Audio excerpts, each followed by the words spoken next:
Right, I'm going to do the veg prep. I'm going to have some pepper, I'm going to have some onion, I'm going to have a mushroom, and I find a chilli, which I might use as well. Personal choice, what do you like? Do you like pineapple? Do you want to put some meat on it, like ham or something? All up to you. Whatever you put on your pizza is totally your choice. I'm going with some of the basics here. So remember to cut your pepper. I've chopped off that shoot, the top, turned it upside down, then you go from the top down. You will probably be using a smaller, sharp knife.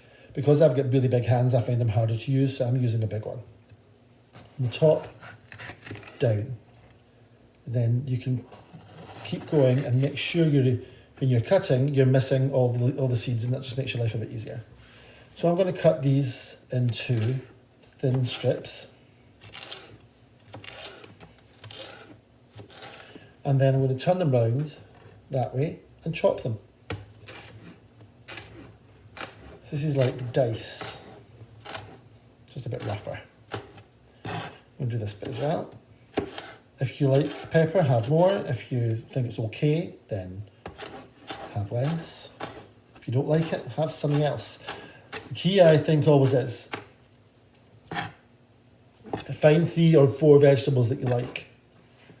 There's a lot of people who don't like lots of vegetables. Well, you're going to have to like them because you need to eat vegetables to be able to survive properly. So, find some you like. Keep trying. And because you ate it once 2 years ago doesn't mean you still don't like it. Right, so my onion, I've chopped off the shoot. You know how to do that. I've kept that hairy root on. I've halved it down the middle from the North Pole to the South Pole, not across the equator. And I'm going to just use half of this onion. I'm going to take the peel off now, the skin. And I think that's not enough, so I'm going to take another layer until you find it nice and smooth. And I'm not going to chop this into wee bits. I'm going to keep this quite big and in slices. So if I cut it like that, all the way to the shoot end, these little semicircles will fall apart into little smaller semicircles. And then that's quite nice to have on your pizza. Mushroom, I've given it a wipe on the top with a damp paper towel. I'm going to slice off an end so that I always have a nice flat surface on a flat surface. And that makes it much easier to slice.